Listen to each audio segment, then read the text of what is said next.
Hey there, it's Rachel from All About Planners. In this video I'm doing a review of the Scribbles That Matter notebook for bullet journaling. So I'd seen heaps of people raving about this notebook and I was like, what is the big deal? It's just a notebook with grid dot pages. And then I felt the paper and I was like, oh, it does feel really nice. So let's have a look at the planner if you've been thinking about buying this one, if you're in the on the quest for a new notebook for your bullet journal.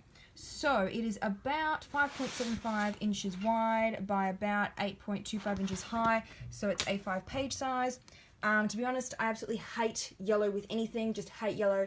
Really gross colour, doesn't do it for me. It looks okay with this one with the teal and yellow, but yeah, I think there's nicer colour combinations they could have gone with. I do really like this cover though. So all these little doodles are like 3D, you can touch them, which is pretty cute. It has rounded corners to prevent it from getting damaged. The cover is a hardcover, but the material on it feels soft.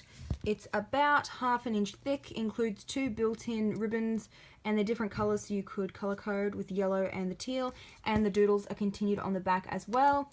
Has a built-in pen loop, which fits my fat friction pen. So some pen loops only have like a thin space, whereas this one I can fit it in, which is good because this is one of my all-time favourite pens because it erases.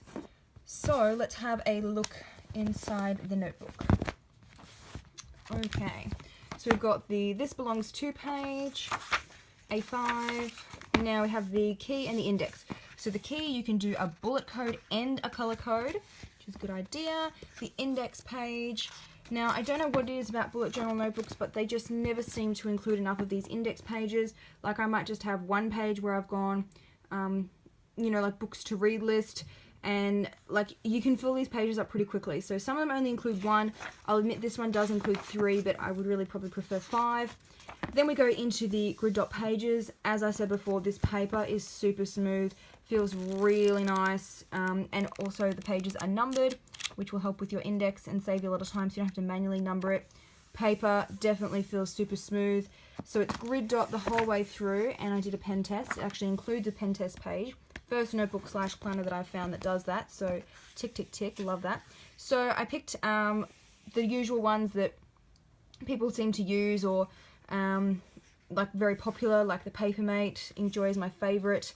Some fatter ones which I tend to use for headings because it stands out more than just like a normal one. Dual tip pens are really good for that. The friction stamps, the Mammy stamps, and some highlighters, and also the friction erasable. So if I go to the back of the pen test page, there is a lot more ghosting and bleed through than I thought there would be. I'm actually quite disappointed.